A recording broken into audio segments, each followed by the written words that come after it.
Good morning. I'm here to speak about Accessoride, my experience with Accessoride and the eHealth same-day program. Approximately 2 years ago, I lost my eyesight and I thought that I would be homebound.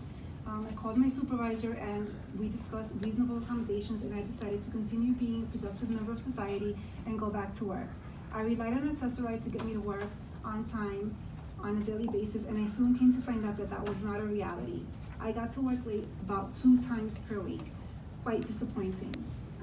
My supervisor pulled me to the side and she expressed disappointment in the fact that I could not get to work on time. I was embarrassed because after receiving reasonable accommodations, I could not even get to work on time.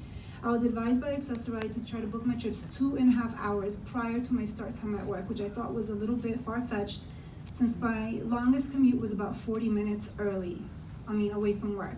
But I did as instructed, and what I found out was that I still was not able to get to work on time, and now I had the added bonus of having to ride with other riders and watch them get picked up and dropped off at their destinations prior to me getting to work, and I was still getting to work on time. My commute home was the same exact story.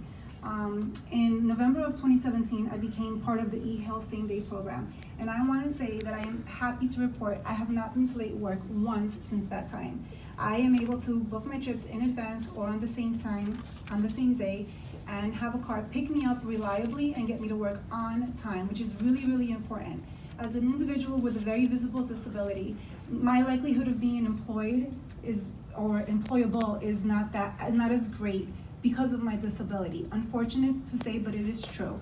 I cannot afford to lose my job because Accessoride cannot get me to work on time. So I ask the board to please consider fixing any glitches that the eHealth program same-day service has so that it can continue beyond its proposed end date of the pilot program on December 31st, 2019. Thank you for your time.